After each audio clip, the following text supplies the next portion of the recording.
सभी भैया बहन इस वीडियो को ध्यान से सुनें ताकि समझें कि कोई भी परीक्षा कैसे पास की जाती है। हम अपना अनुभव बता रहे हैं, कई लोगों का भी अनुभव बता रहे हैं। इस समय तो हालत कुछ लोगों की ऐसी है कि उनने प्रैक्टिस सेट उठाओ, उनने देखी हिंदी कि हिंदी में तो तत्सम तद्भव छूट गए। अब लोटा लेके तत्सम तद्भव पढ़न गए। जो लोग तत्सम तद्भव पढ़ के आए उन्हें अरे अलंकार तो छूटे ही गए, अब अलंकार लेके भागे। फिर पता चली रस छूट गए, फिर रस लेके भागे। वही हाल है तुम्हारो शिकार के समय कुत्ता हगासो।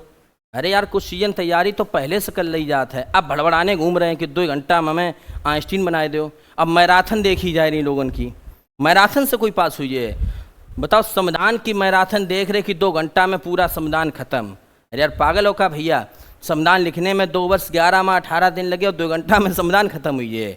ये सब बकवास होती, तैयारी कुछ सीजन की पहले से करी जात है। अब मूल मुद्दा पे आओ।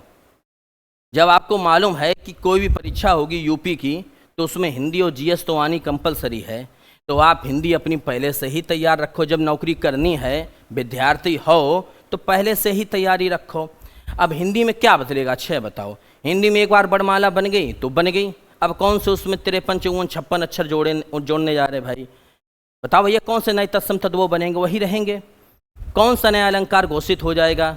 कौन सा नया रस उत्पन्न हो जाएगा? सब कुछ वही रहेगा। तो आपको हिंदी पहले से ही तैयार कर लेनी चाहिए थी। इतिहास में क्या बदलेगा? एक बार हो गया हल्दी घाटी का युद्ध, अब बाबर का दोबारा लड़ना है कि अकबर का दोबारा लड़ना है? कौन लड़ना है दोबारा? जो हो गया सो हो गया, वही इतिहास है भाई, वही तो इतिहास है। क्या बदलेगा इतिहास में? भूगोल तुम्हें पहले से तैयार कर लेना चाहिए तो, संविधान में पहले से ही तैयार कर लेना चाहिए था, लेकिन नहीं, हमें तो लास्ट टाइम सब तैयार करवे है। विज्ञान वही पहले से तैयार करते हैं, अब लास्ट टाइम बैठे हैं तैयार करने को तुम लोग। तो इन विषयों की तैयारी तो तुम पहले से कर लो, जो तो विषय हर गाँव में हैं। हम क्या करते हैं या मेरे मित्र लोग क्या करते हैं, जिनको अनुभव मैं बता रहा हूँ, वो लोग इन विषयों को पहले से ही तैयार कर लेते हैं। अपनी गणित है, रीजनिंग है, इन विषयों को।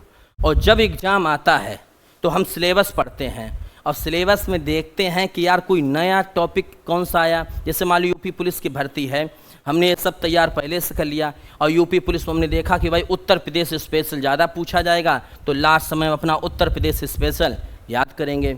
हमने देखा परीक्षा में कोई स्पेशल टॉपिक आ रहा है, जैसे मानवाधिकार आया था, पुलिस रैंकिंग सिस्टम है या अनुसंधान केंद्र पूछ रहे हैं, तो हम बेतैयार करें। हम लास्ट समय अपनी करंट अफेयर तैयार करें। लेकिन तुम तो लास्ट समय नहीं, तुम करंट अफेयर बहुत पहले से चला रहे अपनी 4-6 साल से। हाँ, करंट सबके अंदर है, सबको अफेयर है।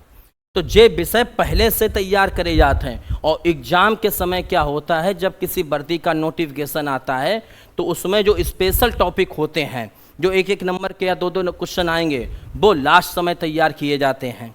अब पहले से तैयारी तुम करते नहीं और तुम 2 घंटा की मैराथन देख रहे हो, कहाँ से पास हुई हो यार? और ये यूट्यूब वाले और तुम्हें पागल बनाए रहा था कि 2 घंटा में सूपड़ा साफ। ये तुम्हारा दिमाग ख़राब कर दिए, पागल कर दिए तुम्हें डिप्रेशन में।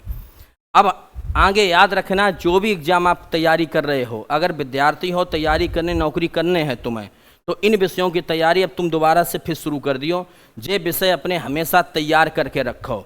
जब एग्ज़ाम आए तो उसमें देखना उसके सिलेबस में कि कौन सा टॉपिक स्पेशल पूछा गया है, वो टॉपिक स्पेशल एग्ज़ाम में तैयार करना, क्योंकि 3-4 महीने का वक्त मिल ही जाता है नोटिफिकेशन के बाद और परीक्षा होने में। ये तो कोई टाइम पे काम तो होता नहीं है। तो अपनी करंट अफेयर तैयार करियो और जो भी स्पेशल टॉपिक हैं, रीजनिंग में कोई स्पेशल टॉपिक 2 गो है, मैथ में कोई 2 गो है, या मान ली इतिहास में कोई स्पेशल टॉपिक दिया गया है, तो उनको तैयार करना। भगवान कसम कभी फेल नहीं होगे तुम, कभी फेल नहीं होगे। इन मैराथन के चक्कर में ना पड़ो और दुनिया लास्ट समय के चक्कर में ना पड़ो भैया। याद रखियो, पास होके आओ, विजय होके आओ। जय हिंद।